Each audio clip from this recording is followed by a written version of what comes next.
Tenemos por delante hoy la historia de Sansón. ¿Y saben quién es Sansón? El hombre más fuerte de tu mundo.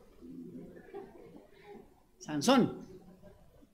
Sansón es una historia bien complicada, podríamos decirlo. Creo que todos nosotros la conocen, ¿verdad?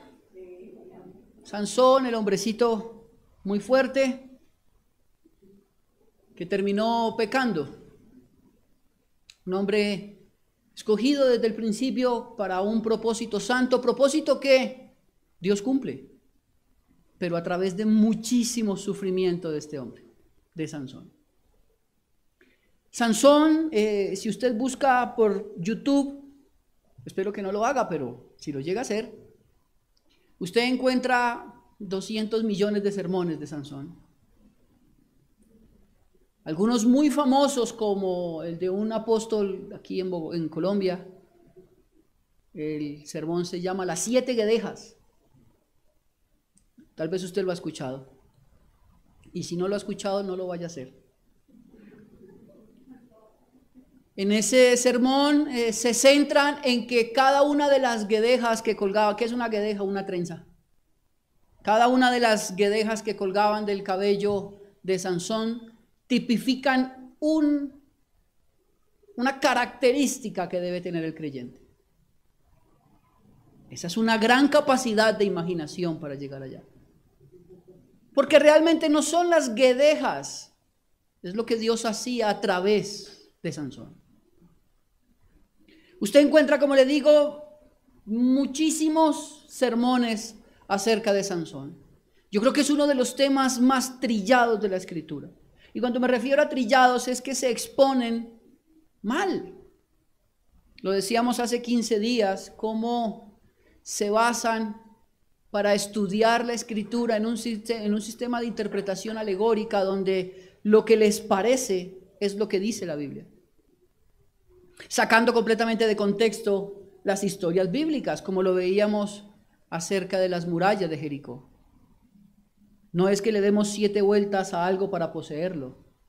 Recuerde que las murallas tipifican la gracia y el juicio que Dios tiene para con los suyos. De manera que esta historia también tiene sus complicaciones. ¿Cuál es el problema primero que tenemos nosotros? La historia de Sansón comienza en el libro de los Jueces, capítulo 13, y termina al final del verso 31 del capítulo 16. O sea, es harto material.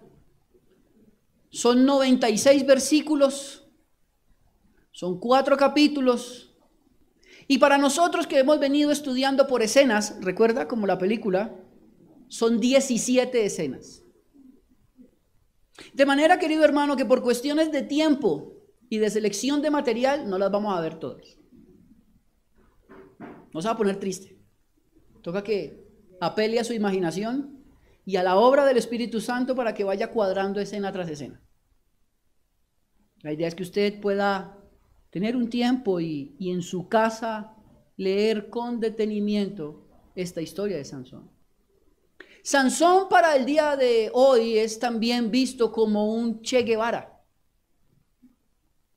como un gran revolucionario que peleó por la defensa de los derechos de Israel.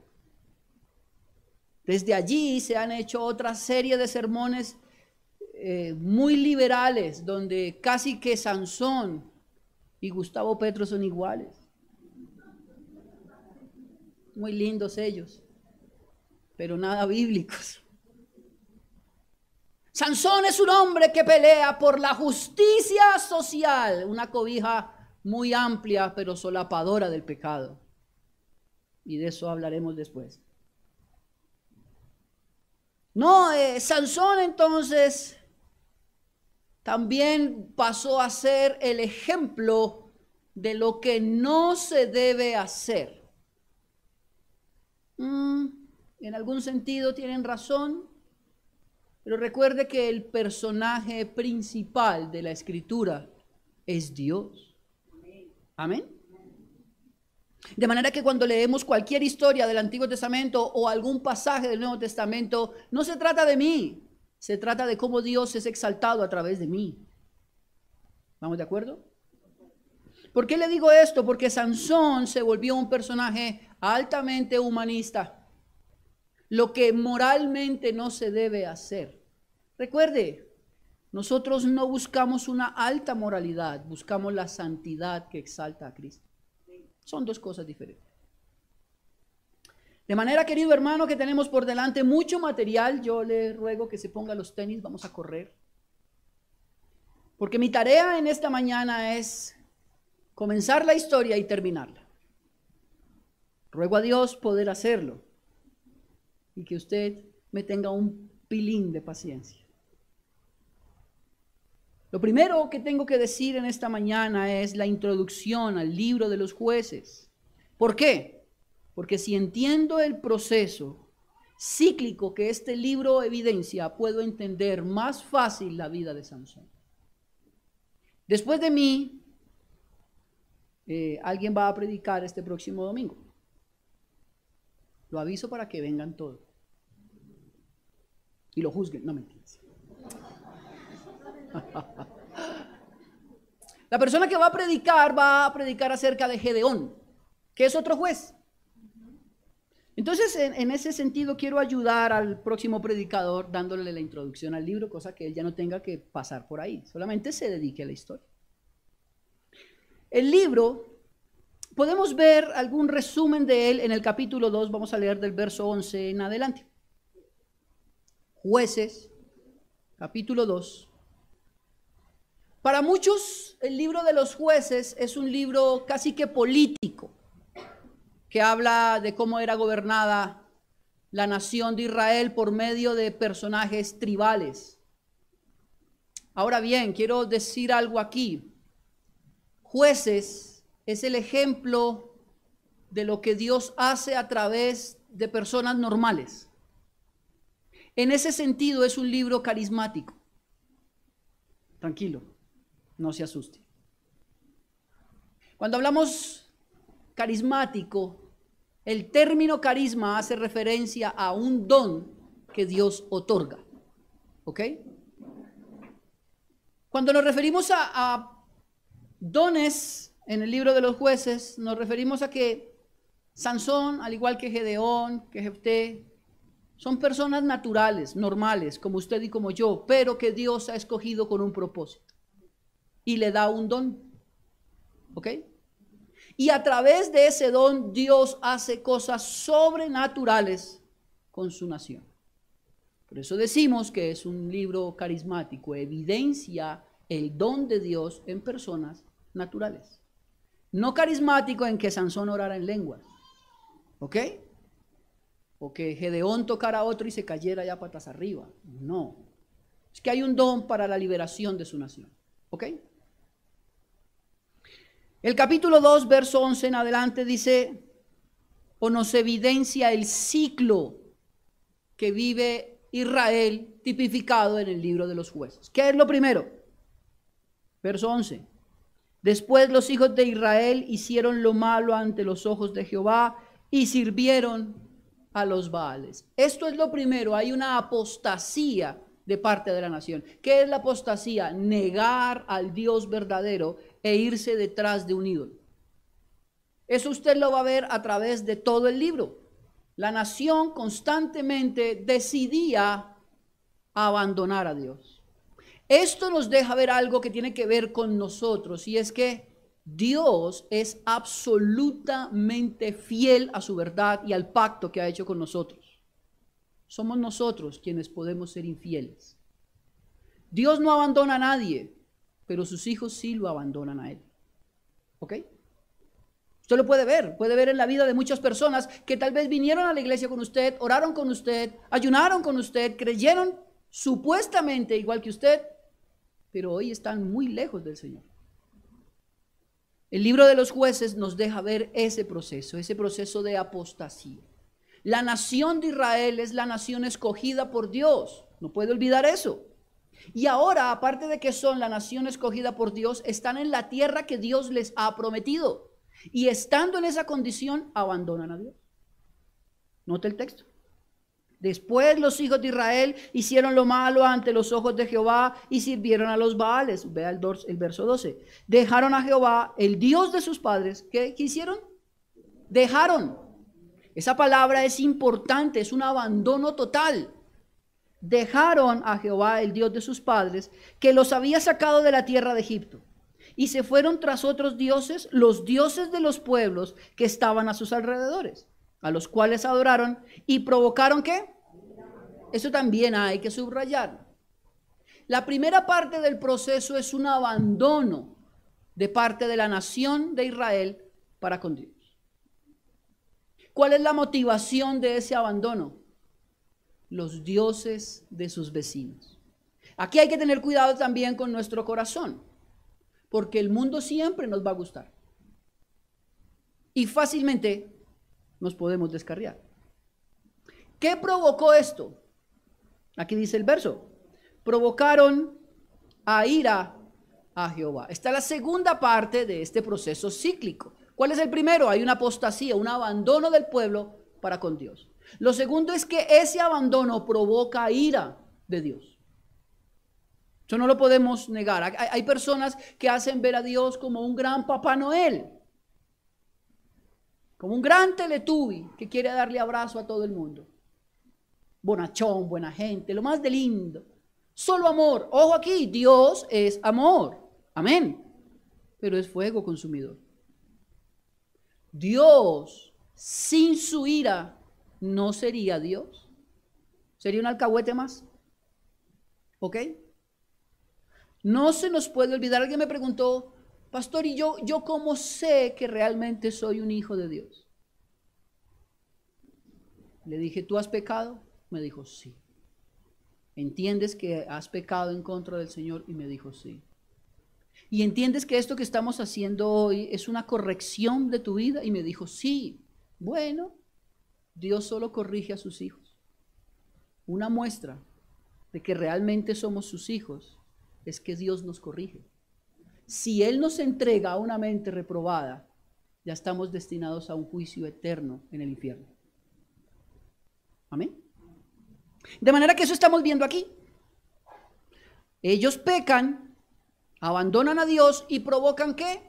La ira de Dios. ¿La qué? La ira, eso no se puede olvidar. Dios se aira, querido hermano. Pero la ira de Dios no es como la nuestra, caprichosa. Ay, no me dieron lo que yo quiero y se pone bravo. Eso somos nosotros, no Dios. ¿Usted se imagina si Dios se levantara un día bravo como nosotros? Ay, ya me desesperó ese Martín y con esa vocecita y me borrara. Porque está furioso como nosotros. No, querido hermano, cuando hablamos de la ira de Dios, hablamos de una ira justa, santa, que corrige al pecador. Amén. No como la nuestra. No es caprichosa ni egoísta. Ahora bien, esa ira de Jehová produce un juicio o una consecuencia en aquel que pecó, ¿verdad? Esa es la tercera parte del ciclo. ¿Cuál es la primera? La apostasía. La segunda es que esa apostasía, ese abandono provoca la ira de Dios. ¿Ok? Pero ahora hay una consecuencia de esa ira y lo podemos leer en el verso 14 del capítulo 2, que es que este capítulo es importante porque describe el proceso que usted va a encontrar en todo el libro. Y se encendió contra Israel el furor de Jehová, el cual, ¿quién? Dios, entregó en manos de robadores que los despojaron y los vendió en manos de sus enemigos de alrededor. Y no pudieron ya hacer frente a sus enemigos. Por donde quiera que salían, la mano de Jehová estaba contra ellos para mal, como Jehová había dicho y como Jehová se lo había jurado, y tuvieron gran aflicción. ¿Cuál es la consecuencia de la ira de Dios? Hay un juicio. ¿Y cómo se manifestó ese juicio en Israel? Por mano de los madianitas, de los filisteos, de los gadanitas. Todos ellos se vinieron sobre la nación de Israel y la molieron. La volvieron esclava. Ahora la nación sufre. ¿Sufre por qué? Como consecuencia de su pecado. ¿Ok? Y esto es algo, querido hermano, que tampoco se le puede olvidar. El creyente cuando peca tiene consecuencias. ¿Ok? No es que yo voy por la vida, como me contaba alguien también que estuvimos en su casa y me decía, es que a mí me enseñaron al evangelio que si yo pecaba era pedir perdón y ya. Y listo. Bueno, bienvenido al verdadero evangelio, querido hermano. Cada vez que pecas, atesoras consecuencias. Y esto es parte de esa verdad. Recuerde que el Antiguo Testamento es una sombra de lo que había de venir. Y nos está ilustrando lo que usted y yo vivimos hoy. Este proceso, que aunque lo vive una nación, es un proceso que usted y yo también podemos vivir. ¿Ok? Ahora bien, a nosotros no nos atacan los filisteos, ¿no? Porque eran muy feos, dice una canción, sino por múltiples situaciones. Pero el verso 16 nos va a mostrar algo, y es que el ciclo no podría estar completo sin la gracia del Señor. Y el verso 16 nos dice, y Jehová levantó jueces que los librasen de la mano de los que los despojaban. Asimismo, como hay una corrección, como hay un juicio porque provocaron a ira a Dios, ahora Dios mismo se encarga de proveer un libertador. Hermano, no hay nada más maravilloso que esto que le estoy diciendo.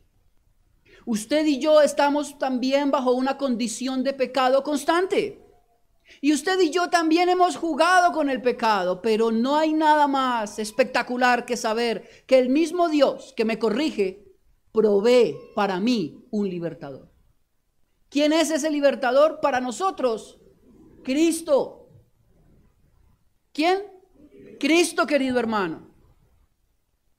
El libro de los jueces nos muestra un proceso donde comienza en apostasía, pero termina en gracia. De manera que hombres como Gedeón, como Jefté, como Barak o en la misma Débora, como Sansón, son la respuesta de gracia de Dios a un pueblo que constantemente lo provoca ira. ¿Ok? Eso es clave, por eso le digo, si usted entiende este proceso, cuando usted vaya a leer cualquier historia de uno de los jueces, entenderá que ese juez responde a la misericordia de Dios a un pueblo. La cuestión es cómo se comporta el juez. Porque todo esto apuntaba a un verdadero libertador que siempre haría lo correcto, nuestro Cristo. Amén. Porque estos jueces eran imperfectos. Gedeón terminó haciéndose una armadura de oro, esperando que el pueblo lo adorara.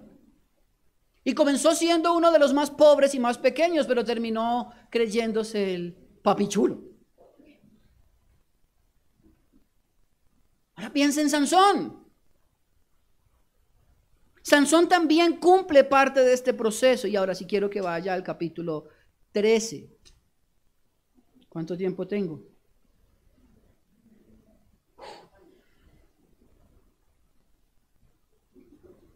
Tengo 40 minutos, ¿cierto? Ustedes son míos los próximos 40 minutos. Ya le di la introducción al libro. Ya con eso se puede ir. No, mentira. De manera entonces, que lo que podemos aprender de esta introducción, muy básica, porque hay muchas cosas más por decir, es que Dios es fiel a su pacto. Dios es fiel a su palabra. Y los que Él ha tomado en su mano, nadie se los arrebatará. Son corregidos por Él. Mire, esto es lo mejor, que en Cristo nosotros podemos ser corregidos por Dios, probar de esa corrección del Señor, pero ya no probaremos su ira, porque en Cristo fue derramada. Eso es lo mejor que podemos tener nosotros como creyentes. Usted y yo podemos pecar, sí, que está mal, Y ese pecado trae una consecuencia que nos corrige, pero ya no hay ira sobre nosotros. Estas personas de jueces probaron parte de la ira de Dios. La ira de Dios que era para nosotros recayó en Cristo. Y hoy, querido hermano, vivimos en la libertad de estar delante de un Dios absolutamente santo por su gracia.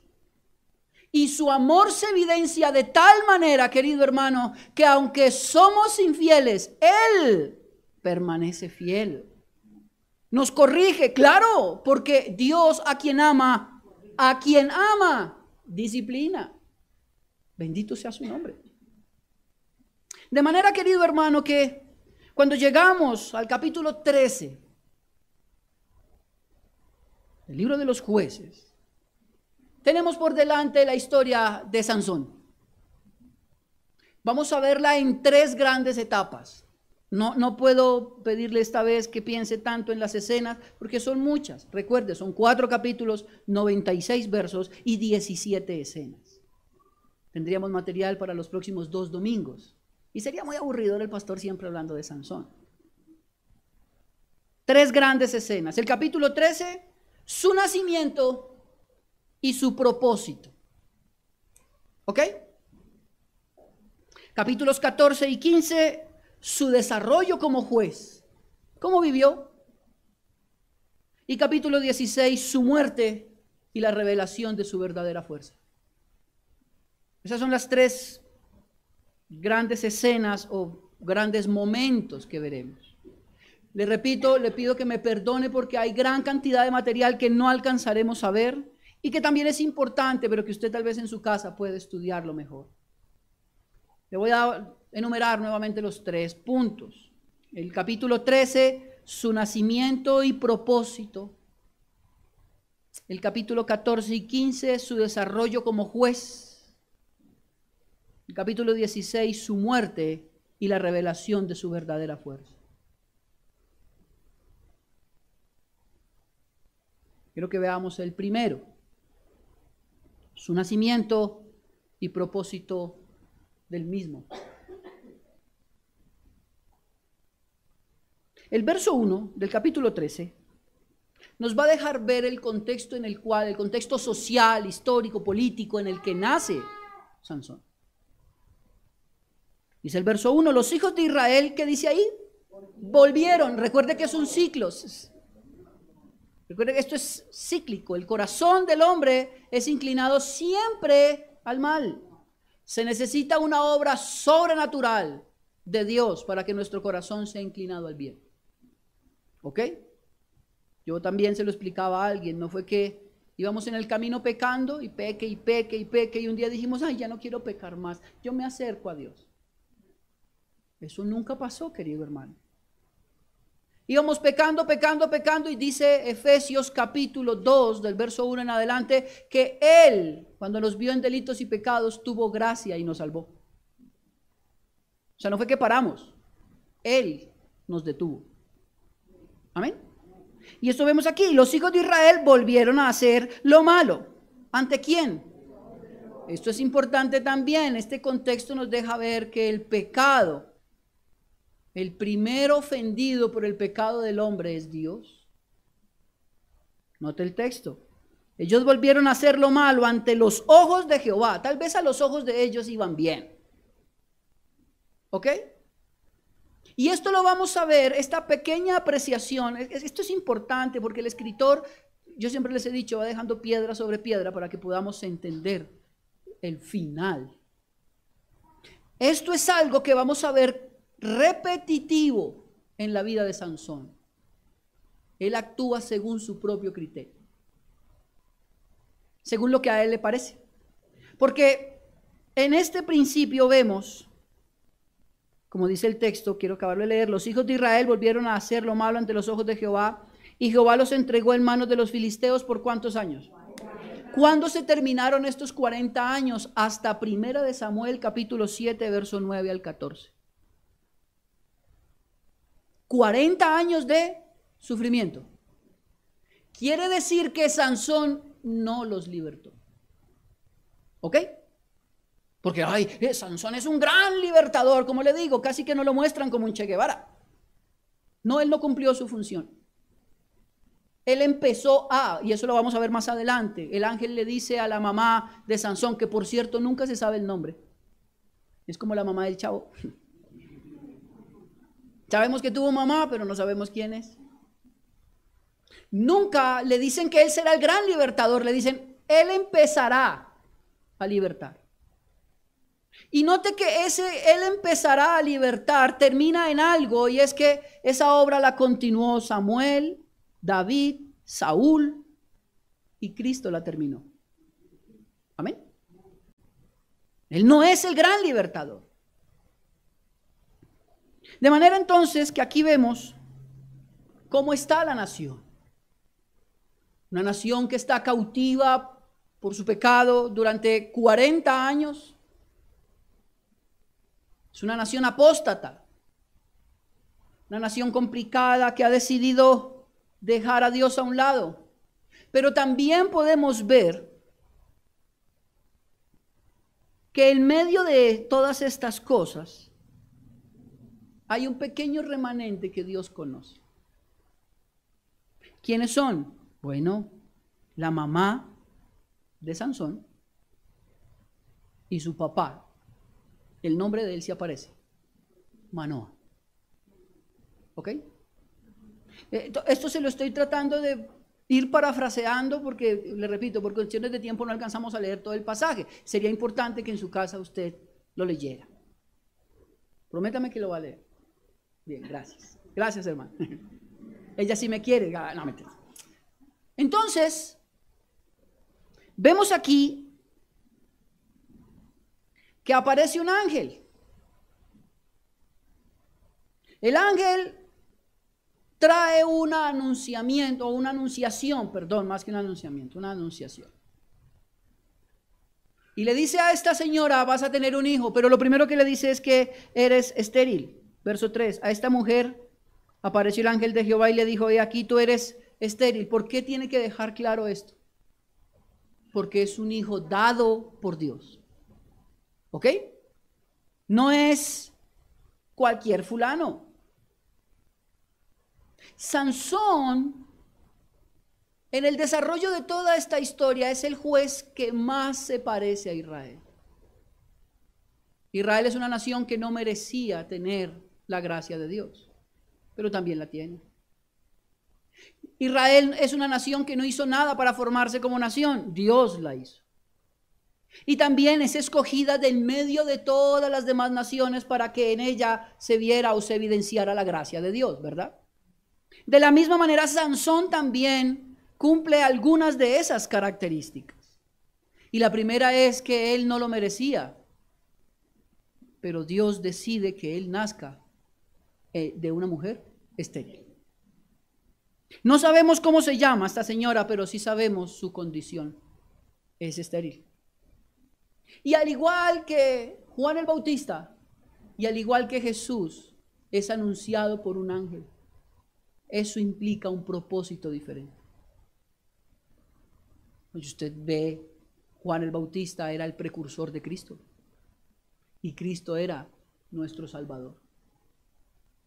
En este tiempo lo que estamos leyendo es que ahora Dios mismo está anunciando que enviaría el que comenzaría a liberar a la nación. Pero esta señora tal vez no lo alcanza a entender. Le dice algunas cosas. Lo primero es que ella, la señora, debe consagrarse a Dios haciendo un voto. Este voto se llama el voto nazareo. Y es que la señora no podía tomar vino ni podía tocar cosa muerta. Y le dice a ella, verso 5, pues he aquí que concebirás y darás a luz un hijo, y navaja no pasará sobre su cabeza. O sea que el muchacho, si mi hijo leyera esto, diría que él quiere ser nazareo. Ese pelo así.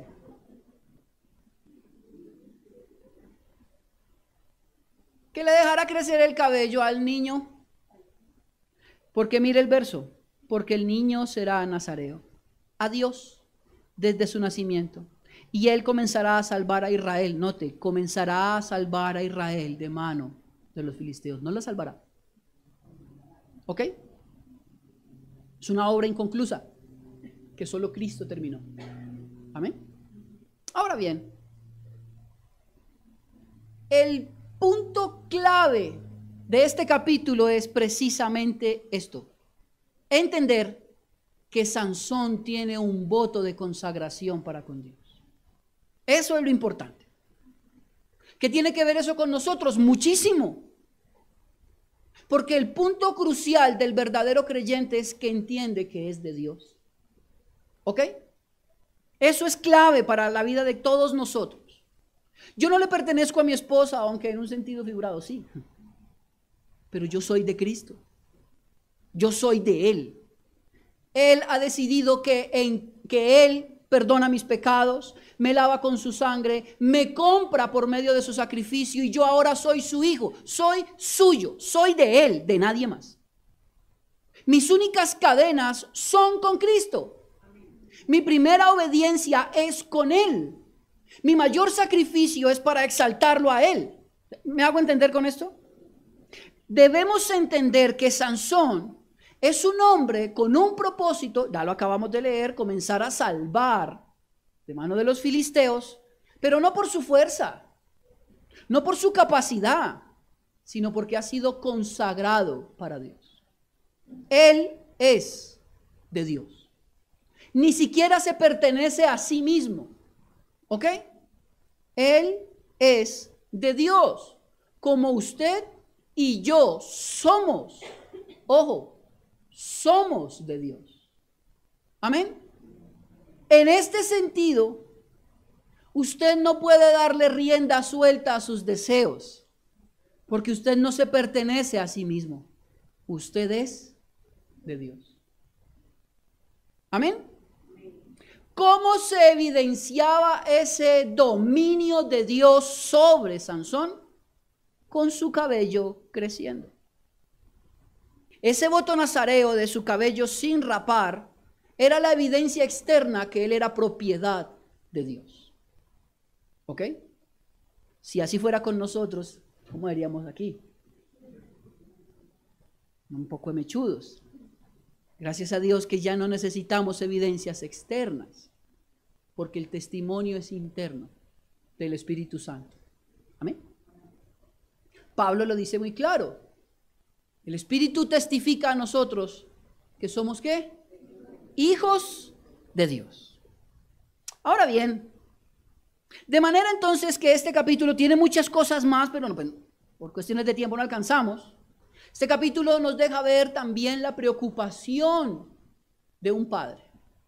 Y quiero tomarme un pequeño tiempo aquí haciendo un paréntesis a la historia. Apelo a su imaginación. Piense que usted ya sabe quién es Sansón, el propósito que tiene, el pacto que han hecho con él, pero la cámara ahora ya no está en él, ahora está en su papá, porque es que la que recibe la noticia es la señora mamá de Sansón. Pero ella no sabe qué hacer, entonces se va corriendo donde Manoa y le dice a Manoa: mira, vi un señor que parece como un ángel y él me dijo esto acerca de que tendremos un hijo. El verso 8 dice: entonces oró Manoa a Jehová. Manoa es el papá. Y dijo: Señor mío, yo te ruego que aquel varón de Dios que enviaste vuelva ahora a venir a nosotros y nos enseñe lo que hayamos de hacer con el niño que ha de nacer. Esta es, yo creo que la mejor pregunta que un padre puede hacer. ¿Cómo debo educar a mi hijo? Y se lo pregunta directamente a Dios. Claro, hay unas condiciones aquí específicas como Sansón. ¿Y qué vamos a hacer con ese muchacho? Porque hay una promesa sobre él, ¿verdad? Pero todos nuestros hijos, quiero recordarle esto, no necesitan ser Sansón. En ellos también hay una promesa. Y es que sean siervos de Cristo. Deberíamos preguntar: oh Señor, ¿cómo debo educarlo? Él es la fuente que necesitamos para educar a nuestros hijos. ¿Ok? Eso era solo un paréntesis. Verso 14, el ángel repite: no tomará nada que proceda de la vid, no beberá vino ni sidra, y no comerá cosa inmunda, guardará todo lo que le mande. ¿Por qué? Porque esto era una evidencia externa del compromiso que había adquirido, ¿verdad? Que él era de Dios, propiedad de Dios. Hay algunas cosas que es importante que veamos nosotros. El último verso, 25.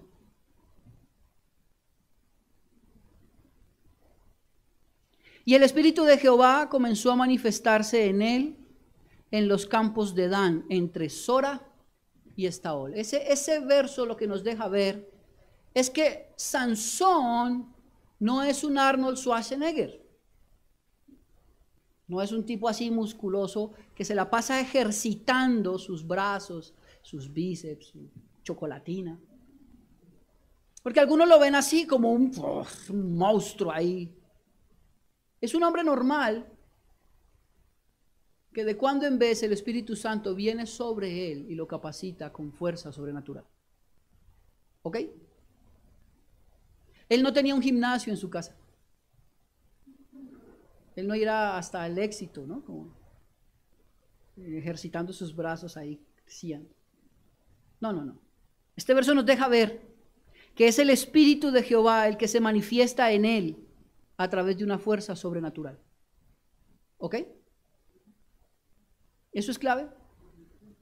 Porque lo que podemos ver nuevamente, piedra sobre piedra, es que no dependía de Sansón, sino de lo que Dios hacía a través de él.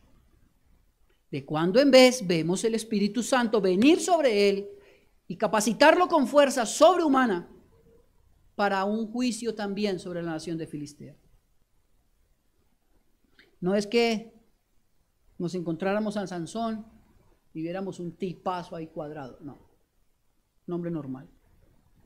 De manera entonces que vemos su nacimiento y vemos que hay un propósito en este nacimiento y que hay un voto, ¿ok? Ahora quiero que vayamos a su desarrollo como juez, capítulos 14 y 15. El capítulo 14 comienza con algo importante. Parece que entre el verso 25 del capítulo 13 y el verso 1 del capítulo 14 pasan varios años. ¿Por qué? Porque ahora Sansón ya es un hombre adulto que está buscando esposa. ¿Ok? Dice el verso 1 del capítulo 14, descendió Sansón a Timnat y vio en Timnat a una mujer de las hijas de ¿quiénes? Olvidando ciertamente que los hebreos no se casaban con mujeres fuera de su nación. Eso era una orden que quiero también dejar clara, Dios establece en el Nuevo Testamento. No os unáis en yugo desigual con los incrédulos, porque ninguna comunión tiene Cristo con Belial o la luz con las tinieblas. ¿Ok? Eso no fue que pasó de moda, sigue siendo la misma norma, recuerde que es el mismo Dios. ¿Ok? Ahora bien, este hombre busca a una mujer dentro de las filisteas, dice el verso 2, y subió y lo declaró a su padre y a su madre, diciendo, yo he visto en Timnat una mujer de las hijas de los filisteos, os ruego que me la toméis por mujer. Y su padre y su madre le dijeron, no hay mujer entre las hijas de tus hermanos, ni en todo nuestro pueblo, para que vayas tú a tomar mujer de los filisteos, note aquí, incircuncisos. ¿Qué significa eso? Que están por fuera del pacto. Recuerda que se lo mostraba yo a través de David. Y Sansón respondió, mire su respuesta, tómame esta por mujer. ¿Por qué? ¿A quién? Recuerda que yo le dije que la nación empezaba a pecar según sus propios ojos. Ellos empezaban a hacer lo que les gustaba. Sansón evidencia esto mismo, no en la nación, pero sí en su vida. Y es que ahora le gusta a esta dama, no importa el resto. Y el principio de la caída de Sansón es esta. Todo lo que él va a hacer de aquí en adelante es según su propio criterio. Según lo que a él le parece, a mí me gusta. Y eso es como cuando la mamá le dice a la muchacha, hija, no te cases. Y ella ¿qué dice? Ay, yo lo convierto, mamá. Hija, vas a sufrir, pero ¿según quién, mamá? Déjeme cometer mis errores. Yo necesito madurar. Cuidado. Cuidado porque el principio de la caída de Sansón es esta. Considerar que él es más sabio que Dios. Creer que él sí puede manejar esto. Y creo que usted y yo hemos estado en esa misma línea a punto de ir al precipicio. Yo puedo con esto. Yo puedo manejar este negocio. Yo puedo ir hasta allá, hasta el límite. Y no pasa nada, cuidado. Porque la obediencia no se basa en el criterio del creyente, sino en lo que Dios ha dicho. Pero Sansón se cree el chacho. Sansón cree que es mejor que Dios y que él puede tomarla por su mujer porque a mí me gusta. Hermano, creo que estás pecando en esto y en esto, pero es que a mí me gusta. Quiero decirle algo, hermano. El pecado sabe a feo después de cometerlo, no antes. El pecado duele por sus consecuencias, no antes. A todos nosotros nos atrae el pecado porque nos gusta. A mí me gusta, aunque Dios ha dicho que no lo hagas. De manera que lo primero que vemos en el desarrollo de este hombre como juez es un carácter absolutamente egoísta, basado en su propio criterio. Ella me agrada, ella me gusta, esto es lo lindo para mí. Verso 5, y Sansón descendió con su padre y con su madre a Timnat, y cuando llegaron a las villas del Timnat, he aquí un león joven que venía rugiendo hacia él, y el espíritu de Jehová vino sobre Sansón, quien despedazó al león como quien despedaza un cabrito, sin tener nada en su mano, y no declaró ni a su padre ni a su madre lo que había hecho. Uno diría, pero al fin, ¿qué? ¿No está buscando mujer y ahora mata leones? Bueno, es parte del desarrollo de la historia, pareciera que no tiene mucha importancia, y es que el joven va bajando a negociar con sus padres a esta dama. Parece que hay un momento en el que se apartan, se le aparece un león y ¡guas! Hay una imagen que usted puede encontrar, hecha por Salvador Dalí, se llama Sansón desquijarrando el león, y es una tremenda imagen. Claro, usted sabe que Dalí estaba un poco ido, y dibuja un man ahí así todo musculoso, grandotote, rompiéndole la quijada al león y el león saliéndosele los ojos del pánico que lo están descuartizando. Y se ve la furia de Sansón, y es algo que no lo describe la Biblia, está bien, pero yo sí lo imagino. Yo imagino que Sansón era un tipo muy mal geniado, y lo vamos a ver más adelante. Yo me imagino cómo cogió a ese pobre animal y lo partió con sus manos. Denota también entonces parte del carácter de Sansón. Y mire lo que sigue sucediendo, verso 9. Bueno, tenemos que leer el 8. Y volviendo después de algunos días para tomarla, algunos dicen que entre el verso 6 y 8 han pasado casi un año, que es como el tiempo de negociación para que la muchacha filistea se casara con él. Y volviendo después de algunos días para tomarla, se apartó del camino para ver el cuerpo muerto del león. Ya era un cadáver, o sea que pasó por el estado de putrefacción. Se apartó del camino para ver el cuerpo muerto del león, y aquí que el cuerpo del león había un enjambre de abejas y un panal de miel por dentro del cadáver del león. Y tomándolo en sus manos, se fue comiéndolo por el camino, y cuando alcanzó a su padre y a su madre, les dio también a ellos que comiesen, mas no lo descubrió que había tomado aquella miel del cuerpo del león. ¿Por qué no lo dijo? ¿Se acuerda que no podía tocar cosa inmunda? ¿Y qué hizo? Lo contrario. Porque Sansón, le vuelvo a decir, evidencia un carácter que rechaza por completo a Dios. No toques cosa inmunda. ¿Y qué hizo? Ahora, el problema no es solo eso, que él lo hizo, sino que lo comparte con su mamá y con su papá. Esto nos deja ver que es que el pecado es contagioso, hermano. Le tenemos miedo al virus, ay, que el Omicron, que eso se esparce rápidamente. El pecado es peor. Eso infecta en cantidades los corazones, pero de una manera terrible.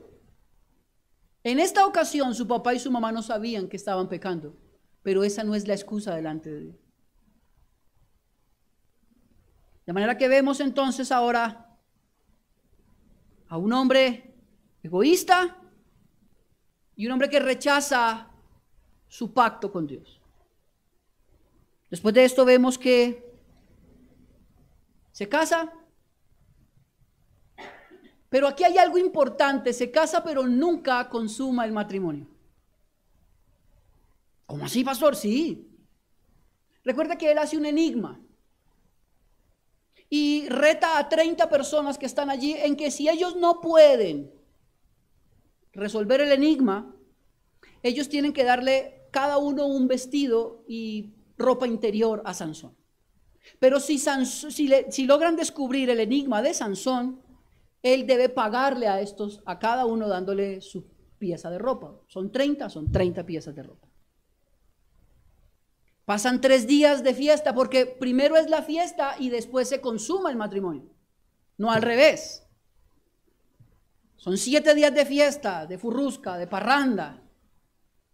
Y en esos 7 días, estos hombres se dan cuenta que no pueden resolver el enigma, entonces se van donde la esposa de Sansón y le dice: mira, si tú no nos dices el enigma, no lo descubres en él, te vamos a quemar, a ti y a la casa de tu padre.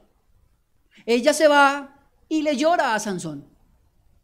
Y Sansón, como es un hombre sin carácter, cede a la presión de las lágrimas de su esposa. Yo me la imagino: ay, dime. Y él dice: bueno, está bien, te voy a decir. Ella luego lo traiciona con estos 30 personajes y ellos descubren el enigma. Y Sansón se enciende en ira. Mire lo que pasa.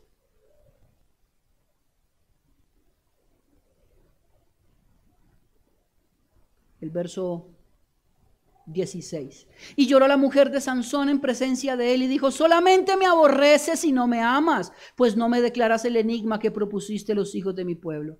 Y él respondió: he aquí que ni a mi padre ni a mi madre lo he declarado, y te lo había de declarar a ti. ¿Y ella qué? Lloró en presencia de él los 7 días que ellos tuvieron banquete, mas al 7º día él se lo declaró porque lo presionaba. Y ella lo declaró a los hijos de su pueblo. Al 7º día, antes que el sol se pusiese, los de la ciudad le dijeron: qué cosa más dulce que la miel y qué cosa más fuerte que el león. Y él respondió: si no haracéis con mi novilla. Esta es una expresión vulgar, extremadamente grosera. Es como si les dijera a ustedes partida de: nunca hubieran descubierto mi enigma. Él supo que fue una traición. Y el espíritu de Jehová vino sobre él y descendió a escalón, note aquí, y mató a 30 hombres de ellos, y tomando sus despojos dio las mudas de vestidos a los que habían explicado el enigma.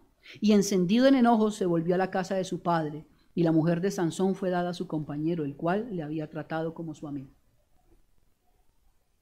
El geniecito de este hombre mató a otros 30, los desvistió, nuevamente tocando cadáver, y tomó esta ropa para pagar su apuesta. Esto nos deja ver cómo alguien puede usar el don de Dios para su beneficio, porque está lleno de indignación. Tanta es su indignación que abandona a su esposa, querido hermano. Note el verso. Y la mujer de Sansón, verso 20, fue dada ¿a quién? A su compañero, el cual él había tratado como su amigo, a su socio.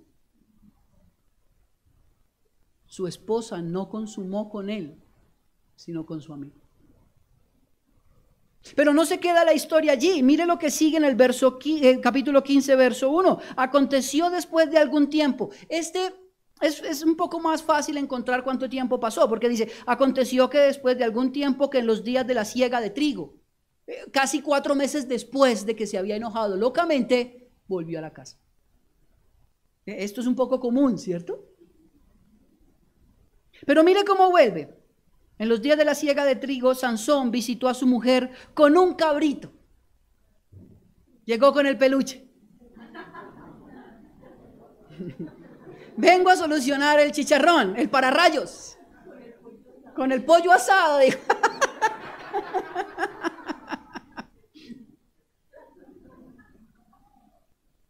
Claro, él sabía que la había embarrado, ¿sí o no? Y llegó con un cabrito. Yo creo que es la escena más patética y de poca varonilidad que podemos ver en la Escritura. Se enloqueció el niño y en su enloquecida mató a 30. Me abandona la esposa y luego vuelve con un cabrito. ¿Cuánto tiempo? 4 meses después. Mire esto. Mire lo que él piensa. Entraré a mi mujer en el aposento. ¿A qué? Él está convencido que lo están esperando lleno de amor. Si no es que llegué con un cabrito. Mire, esta es una actitud que leemos en el texto, pero le aseguro que muchos de nosotros tienen en el corazón. La falta de capacidad de asumir el pecado e intentar solucionarlo con cosas banales. ¿Cuántos de nosotros como hombres hemos ofendido a nuestras esposas y después le decimos, pero no te pongas brava, yo hago tantas cosas por ti? Sin capacidad de decir, hombre, perdóname, lo hice mal. Mira, fallé contigo, te ofendí, perdóname. No, igual que Sansón con el cabrito en la puerta. Llegué. Antes agradezca que llegué, porque me pude quedar arriba, pero no, yo descendí. Es una prueba de mi amor. No, querido hermano, esa es una actitud inmadura, de poca masculinidad. Los hombres de Dios reconocemos nuestra falta. No importa si es mi esposa, mi hijo, el pastor, mi hermano. Yo reconozco que he pecado, no para que el otro me alabe, sino para que Cristo sea exaltado. Eso es diferente. Note ahora, en esta escena tan patética, es que es terrible lo que sigue sucediendo. ¿Cuánto tiempo? No, ya no alcanzamos. Y que yo le dije que era harto material. Mira el verso 2. Y dijo el padre de ella, o sea, el suegro lo está esperando. Oh, qué tremendo es esto, porque este es un señor que no conoce a Dios del pacto, pero tiene más varonilidad, más masculinidad que los que conocen el pacto. Porque este sale a proteger la dignidad de su esposa. De su hija, perdón. Mire lo que dice. Mas el padre de ella no lo dejó entrar. Y dijo el padre de ella, me persuadí de que la aborrecías. Claro, la abandonaste, pedazo. Lleno de tu rabia, de tu supuesta indignación santa, porque nosotros hombres somos buenos para eso. ¿Cómo me dices eso? Mejor me voy para no discutir y vuelve por ahí a los 8 días. No, eso no está bien. No, querido hermano, eso no es de un creyente. Eso no es de un hombre que Dios ha marcado con su espíritu. Y note esto. Me persuadí que la aborrecías, y yo creo que esto fue una puñalada al corazón de Sansón, y la di a tu compañero. ¡Oh! Pero ahora el papá le va a proponer un negocio, mire. Más su hermana menor, ¿no es más hermosa que ella? Mucho descarado, ¿cierto? Tómala, pues es en su lugar. Y vemos entonces aquí que Sansón ahora se va a acabar de enloquecer. Porque lo que hemos venido viendo vez tras vez, piedra sobre piedra, es que el carácter de Sansón es terrible. Sigue siendo un niño, fortachón, pero niño. Y vemos versos más adelante que esta belleza de Sansón va y caza 300 zorras, animales pequeños, difíciles de cazar. 300. Y las ata cola con cola y entre las dos colas les pone una tea encendida, una antorcha.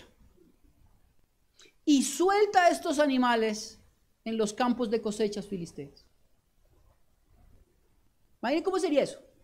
La cosa es que el verso 5 dice que después encendió las teas, soltó las zorras en los sembrados de los filisteos, note aquí, y quemó las mieses amontonadas en pie, viñas y olivares. ¿Acabó? Porque está indignado. Está furioso. Y ahora maquinó todo un sistema para acabar con todo. ¿Ok? Si pudiéramos preguntarle a Sansón, hoy lo tuviéramos con nosotros y le hubiéramos preguntado, Sansón, ¿tú entiendes que lo que hiciste causó daño? ¿Te importa? Su respuesta está aquí en el verso 3. Entonces le dijo Sansón, sin culpa seré esta vez respecto a los filisteos, si mal les hiciera. Su respuesta, ¿cuál es? Ellos me ofendieron primero. ¡Qué chupe! ¿De verdad? ¿De verdad, Sansón? El carácter de Sansón no dista mucho del nuestro, querido hermano. Es que él me ofendió primero, pastor. Yo soy su víctima. ¿Y cuánto daño has hecho? Pero es que, pastor, él comenzó como si justificando nuestro pecado en otros encontráramos solución. No. Este es un error garrafal en la vida de Sansón, de Israel y de nosotros. Y es pretender justificar nuestro pecado con las acciones de otros. No.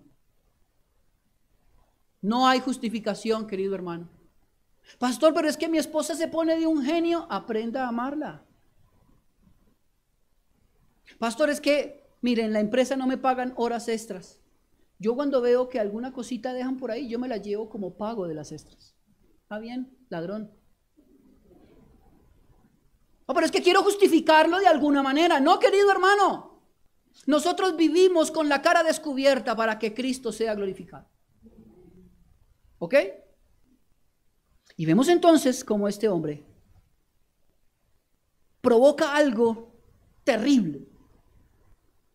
En su locura, el verso 6 dice lo siguiente. Y dijeron los filisteos, ¿quién hizo esto? Y le contestaron Sansón, el yerno del Timaneo, porque le quitó su mujer y la dio a su compañero. Y vinieron los filisteos y la quemaron a ella y a su padre. Ahí tiene usted ese placer de la venganza. De aquí en adelante, el capítulo 15 nos va a mostrar nuevamente más fisuras en Sansón. Dice el verso 7, esto es tremendo. Esta última porción de este capítulo, perdón, esta parte de este capítulo es tremenda porque hay un abandono de una mujer, luego esta mujer la entregan a otro hombre, Sansón se enoja, quema unas viñas, como represalia los filisteos queman al padre y a la mujer, a su hija, y ahora Sansón va a tomar nuevamente represalias. Mire lo que pasa, verso 7, entonces Sansón le dijo, ya que así habéis hecho, juro que me vengaré de vosotros y después desistiré. Note esta frase. Verso 8, y los hirió cadera y muslo con gran mortandad, y descendió y habitó en la cueva de la peña de Etam. Esa frase, los hirió cadera y muslo, es una manera eufemista de decir que los descuartizó, como al león. Los masacró. No fue un golpecito, ¡tim!, y que cayó. Los descuartizó con sus manos. Por eso el pasaje anteriormente nos dice que él tiene la fuerza para descuartizar un león. Fácilmente puede descuartizar un ser humano. Recuerde eso. Este hombre está loco. Está lleno de ira. Y coge a estos personajes y los rompe. Ahora, los filisteos se dan cuenta que ya es un problema nacional. Entonces ahora ellos deciden invadir Lejí, que es terreno israelí, que está bajo control judío. Pero los filisteos invaden y cuando los judíos preguntan por qué lo hacen, ellos dicen, estamos buscando a Sansón para matarlo. Él sigue escondido allá en la peña de Tam. Haga de cuenta que es un Monserrate. Ah, está, una cueva ya metido. Yo me lo imagino viviendo como huraño, porque es que esto no pasaron días, son meses, años. ¿Cuántos? 20. Ya le voy a mostrar por qué. Entonces, él está allá, suben los filisteos y ellos toman posesión de una tierra, invadiéndola, buscando a Sansón. Entonces, su pueblo, su nación, decide negociar. Y como muestra de su negociación con los filisteos, hablan con Sansón para que Sansón se entregue. Sansón les hace prometer, no me vayan a matar. Y yo me entrego. ¿Ok? Viene el día de la entrega. Piense en la película. De un lado están los filisteos esperando a Sansón. Ahora sí, eres nuestro. Y del otro lado viene su nación, su pueblo, expulsándolo. Aunque es el juez, se les volvió un problema. No un libertador. Porque es que Sansón nunca, a diferencia de David, nunca actuó en el nombre de Dios. Todo lo hacía como venganza personal. ¿Me hago entender? Entonces lo están entregando. Y dice que lo habían atado con cuerdas nuevas, pero que viene el Espíritu de Dios nuevamente sobre él y esas cuerdas caen como lino quemado. Sansón encuentra una quijada de un burro, fresca, dice el texto. Otra vez, otro cadáver. Y con ese cadáver mata a 1000. Mire el verso 15 del capítulo 15. Y hallando una quijada de asno fresca aún, extendió la mano y la tomó y mató con ella a 1000 hombres. Entonces Sansón dijo, con la quijada de un asno, un montón, 2 montones. Ese es una frase para decir, fueron 1000, luego 2000. Con la quijada de un asno maté a 1000 hombres. Eso es una cosa terrible. Sangre, cabezas. ¿Usted alguna vez vio esa película Corazón Valiente? ¿Recuerda la escena donde le quitan una pierna a un tipo? Eso multiplíquelo por 1000. Pero no con una espada que tiene filo, sino con la quijada de un asno. Esto es una cosa brutal. Verso 17, y acabando de hablar, arrojó de su mano la quijada y llamó a aquel lugar Ramat Lejí, y teniendo gran sed, clamó luego a Jehová y dijo, tú has dado esta grande salvación por tu mano de tu siervo, y moriré ahora yo de sed, y caeré en manos de los incircuncisos. Entonces abrió Dios la cuenca que hay en Lejí, y salió de allí agua, y él bebió, y recobró su espíritu, y se reanimó. Por esto llamó el nombre de aquel lugar An Jacoré, el cual está en Lejí hasta hoy. Note esto. ¿Cuántas veces antes ha orado Sansón? Esta es la primera vez que ora. Pero ¿nota usted su oración tan humilde? Tan llena de humillación. Esta oración y la del fariseo del capítulo 18 de Lucas es igual. Llena de orgullo. Mire lo que hice. Tiene que pagarme. Se parece al hijo cuando llega donde la mamá y le dice, mira, saqué buenas notas, tienes que darme tal cosa. No. Deja ver entonces la poca humildad que tiene este hombre. El verso 20 de este capítulo cierra con una caída tremenda. Él viene cayendo, pero aquí la cosa es terrible. Verso 20. Y juzgó a Israel en los días de los filisteos 20 años. ¿Ok? ¿Cuánto tiempo? Mire el primer verso del capítulo 16. Fue Sansón a Gaza y vio allí una mujer ramera y se llegó a ella. ¿Cómo así? ¿No es acaso el juez? ¿No es acaso usted el hombre enviado por Dios, el que por mano suya Dios hace proezas y ahora busca rameras? Él no entendía la diferencia entre pecar y no pecar. Y querido hermano, el capítulo 16 es uno de los capítulos más tristes.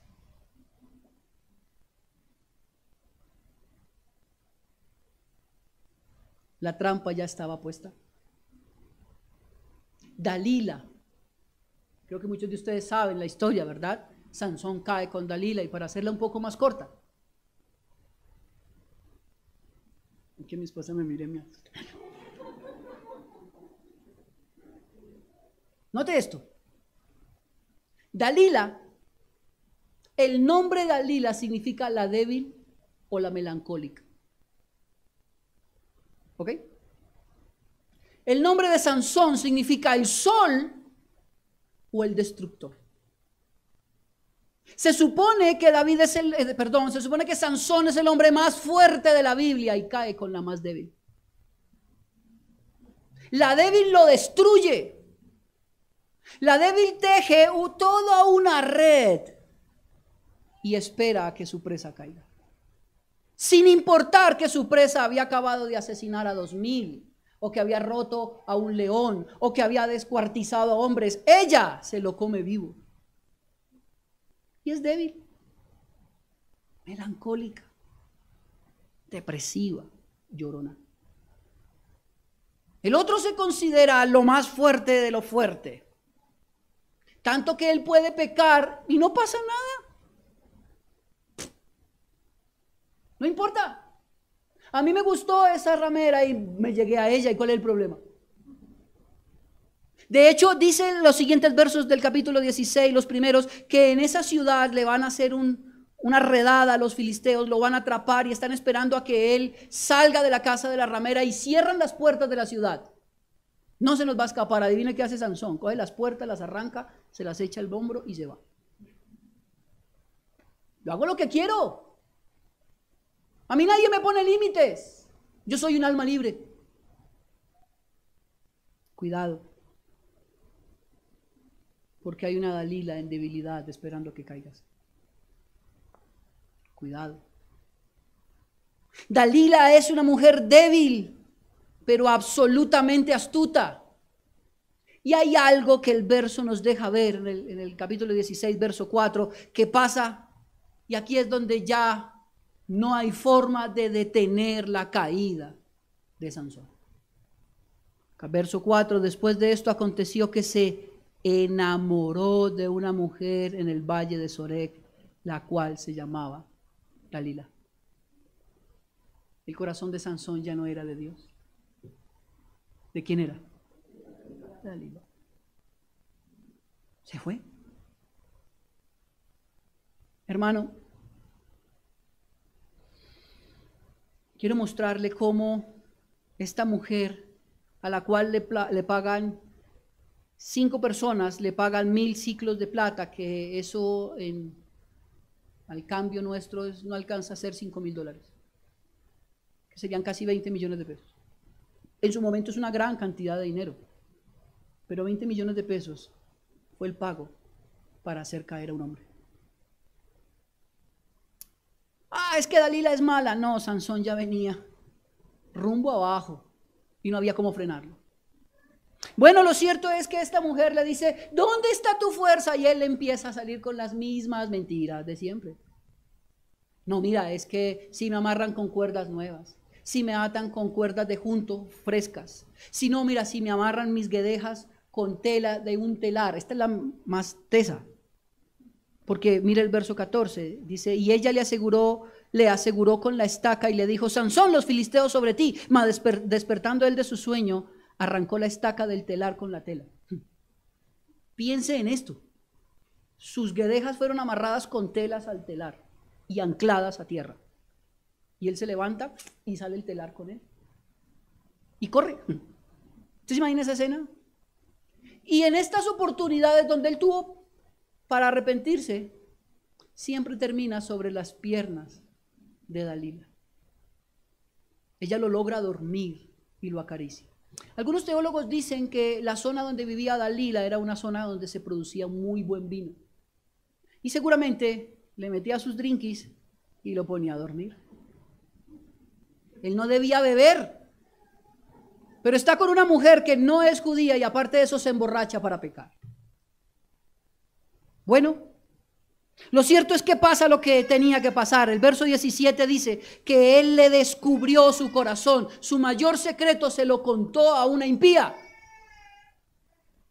Verso 17, le descubrió pues todo su corazón y le dijo, nunca a mi cabeza llegó navaja, porque soy nazareo de Dios desde el vientre de mi madre. Si fuere rapado, mi fuerza, note ahí, se apartará de mí y me debilitaré y seré como todos los hombres. Él asume que es su fuerza. Si me rapan, si me quitan este cabello largo, que recuerde tipificaba de manera externa que él era de Dios. Si me quitan eso, perderé mi fuerza. Pero note ahora el verso 20. Y le dijo Sansón, los filisteos sobre ti. Y luego que despertó él de su sueño, se dijo, esta vez saldré como las otras y me escaparé. En el hebreo original es y rugiré. Estaba confiado. Como siempre yo salgo de esta. Note el pero él no sabía que Jehová se había apartado de él. Su fuerza nunca estuvo en su cabello, hermano. Su fuerza estuvo en que Dios estaba con él. ¿Ok? Cuando Dios se aparta, queda absolutamente desnudo. Lo toman los filisteos, le sacan los ojos y lo usan como juguete de entretención. Hermano, los filisteos en algún sentido prefiguran el mundo. Y no hay mayor juguete para el infierno que un cristiano que ha caído. Es la evidencia de la victoria del infierno. Miren, los creyentes los hago caer, les saco los ojos y los tomo de burla. Este hombre está en esa situación. Qué terrible situación. Tanto es que dice que lo llevan a la cárcel en Gaza a trabajar en un molino, a mover una piedra gigantesca, porque ellos consideran que este hombre es supremamente fuerte. Ya Dios no está con él. Imagínense el sufrimiento de él moviendo esa piedra. Él no tiene esa fuerza. Piensa en las noches de Sansón. El sufrimiento de Sansón, pero lo más hermoso de toda esta historia, querido hermano, no es ver a Sansón caer, porque todos nosotros podríamos estar allí. Lo hermoso de esto es el verso 22, que hay un cambio absoluto. Y el cabello de su cabeza comenzó a crecer. Inmediatamente, dice la versión de las Américas, fue rapado. Piense en Sansón cuando está empujando la piedra. Él no lo ve porque está ciego, pero se toca su cabeza y su cabello está creciendo. Dios está conmigo. Esto pasará. Cada vez que se tocó su barba y se sintió, Dios está conmigo. Su gracia está aquí. Alguien decía, los filisteos son los más tontos del mundo, porque si sabían que en su cabello estaba su fuerza, ¿por qué se lo dejaron crecer? Porque el infierno siempre es torpe. Nuestro Señor no abandona. Y sabe, quiero decirle algo, tal vez usted y yo hemos caído en lo más profundo de nuestros propios deseos. Y tal vez usted, al igual que Sansón, está en esa misma situación, sin ojos, no entiende el camino, está ciego.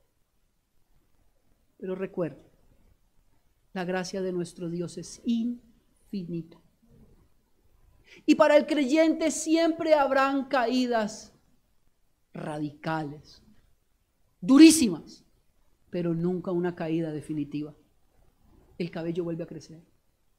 Y Sansón tocándose el cabello. Dios está conmigo.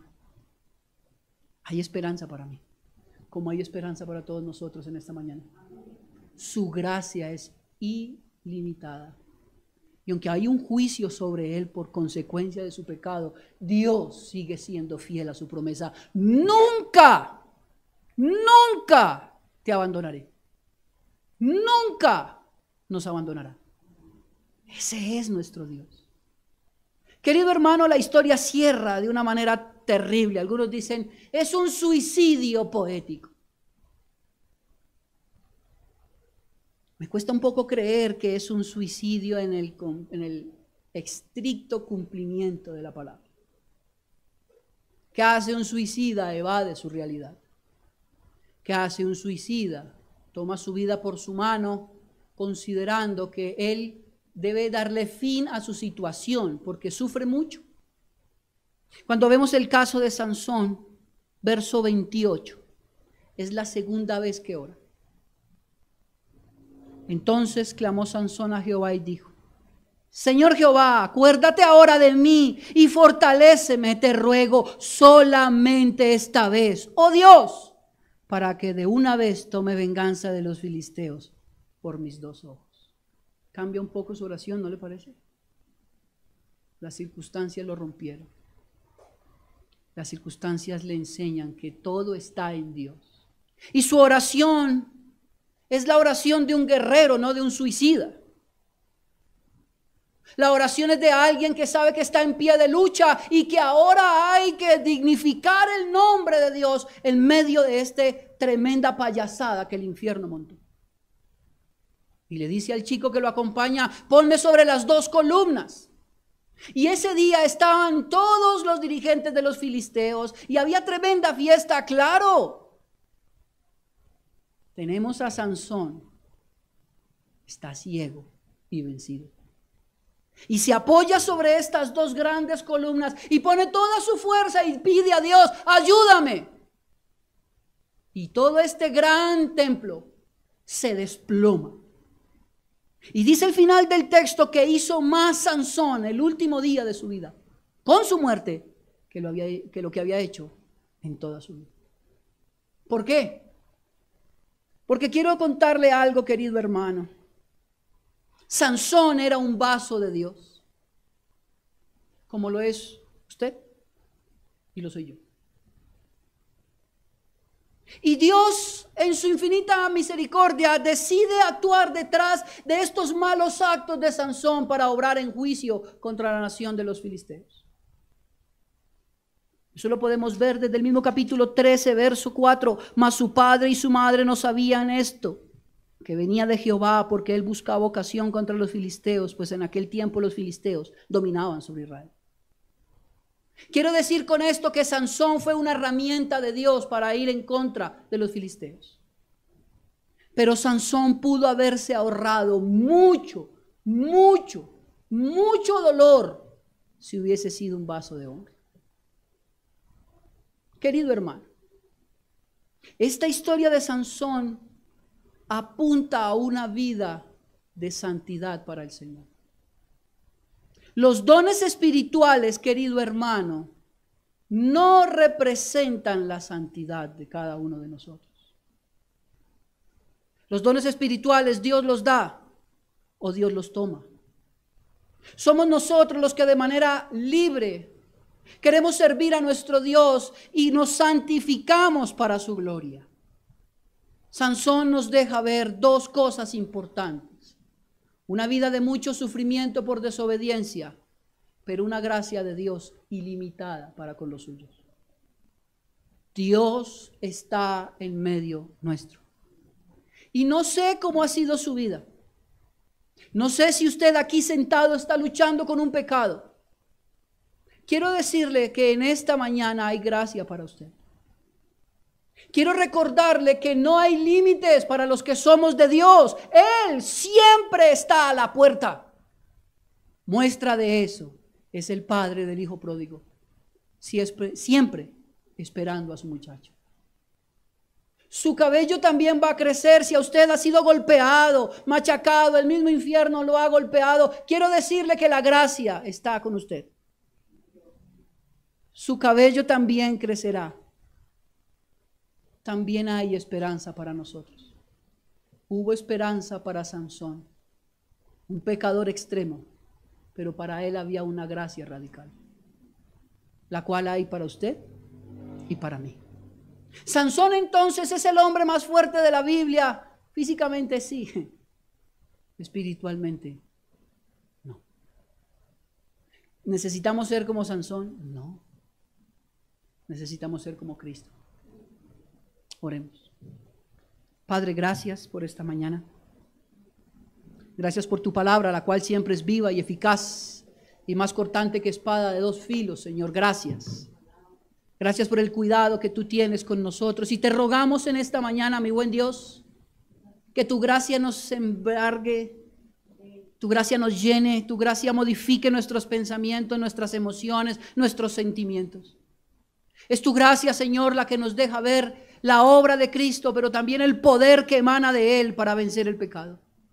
Ayúdanos, te lo rogamos, Padre bueno, a madurar en nuestro carácter, a entender que somos tuyos. Señor, a vivir en santidad únicamente para ti. Señor, yo oro en esta mañana por mis hermanos que han sufrido caídas terribles en su caminar como creyentes. Que tal vez, al igual que Sansón, se han vuelto espectáculo del infierno. Y el mundo se burla de ellos. Padre, oro porque tú les recuerdes que hay esperanza para ellos. Oro porque tú les hagas ver, mi querido Dios, que así como el cabello de Sansón crecía, aunque estaba en el calabozo, tu gracia nunca ha dejado de acompañarnos. Fortalece el corazón de mis hermanos. Y que esta historia de Sansón nos ayude a entender que realmente tú eres un Dios bueno, soberano, lleno de gracia y de amor para con nosotros.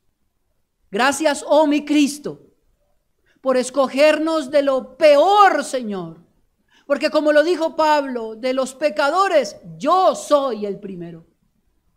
Pero tu gracia no ha sido en vano y me ha traído a libertad. Fortalece el corazón de mis hermanos. Fortalécelos de tal manera, Señor, que ellos quieran vivir para ti siempre, Señor. En todo tiempo ellos sean testimonio de lo que eres tú. En Cristo Jesús, Señor nuestro. Amén y amén.